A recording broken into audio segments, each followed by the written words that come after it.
Hello YouTube, we are back with the last Power Glove update. So let's just get into it, fuck it. For the cuff, we just cut 2 strips of flashing, we bent them accordingly, we drilled roughly around 1, 2, 3, 4, 5, 6, 7 holes. For the RC tie rod, we got ourselves the 2 ends of the turnbuckle here. Then we got ourselves a spring so that way I can actually move my thumb. This thing is able to move and flex and do all that. And to attach it, we used 2 wood screws to which we cut off the heads of, so that way they would just kind of slot in place. Then we attached it with some nuts and bolts, and that's more or less the turnbuckle.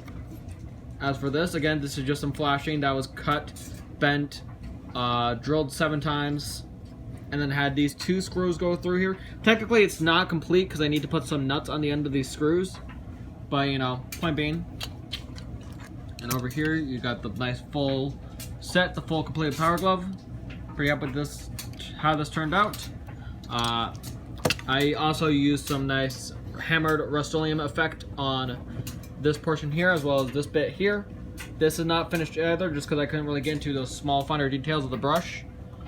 But overall, this is more or less the finished product. Basically, this is the last video you guys are going to need before you can go off and build your own gloves. So what I'm going to do is I'm going to switch to another camera here in just a moment. And then I'm going to demonstrate not only how the glove works, but how it works with the chainsaw.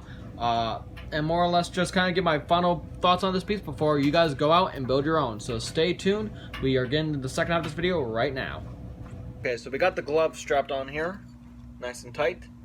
Now, when you first put it on, the way Ash usually wears it is it's like really far up around his forearm. So you want at least this much of your elbow showing through. But yeah, you can kind of see how well it fits, how well it moves. You could get the mobility there with using the spring as the RC tie rod there. Again, this is just held in with 2 wood screws with the heads cut off. So it just kind of plugs right into place here. You know, you can move it forward, you can move it back. And here you got the light system here. So you got the red light on that one side. And then like in the show, you flip another switch on. And boom, you got yourself the flashlight. Pretty neat. Then of course if you just turn off the red light here, they both turn off. You turn that on, they both turn on. But the flashlight you can work independently. So it works just how it did in the show. How it also works in the show is this is all disconnected right here, so you can remove this. This is just held on by magnets, as you can see here. So you take this bit off here and you're left with just the stub. This here is just the hand. Give you a nice close-up on the hand there. Very nice. Now when you want to wear the chainsaw, you do not want this far up on your wrist, because not only does Ash not wear like that in the show, but it's also going to scratch up the paint on your chainsaw cuff. So what you want to do is you want to loosen this bit right here. And don't worry, we can always turn it up later if it needs to be turned up. But you want to move it to almost the point where it's almost covering your elbow. You don't want it covering your elbow, but you want it to that point where it's more of your wrist than your elbow that's showing through. Tamp that down there. And as you can see, it's a good thing that we decided to loosen this, because this thing is still pretty tight on my arm here. Which is good, because we don't want this falling down and scraping off the paint on that chainsaw cuff. So now that you got it up to here, what you want to do is you want to grab your chainsaw. You want to pop out your little decorative piece that you got from Brett's Groovy Chainsaws. And then you just slide the fabric inside. And just like that, you now have the chainsaw with your Power Glove cuff. Doesn't add any extra weight. Very comfortable, very mobile.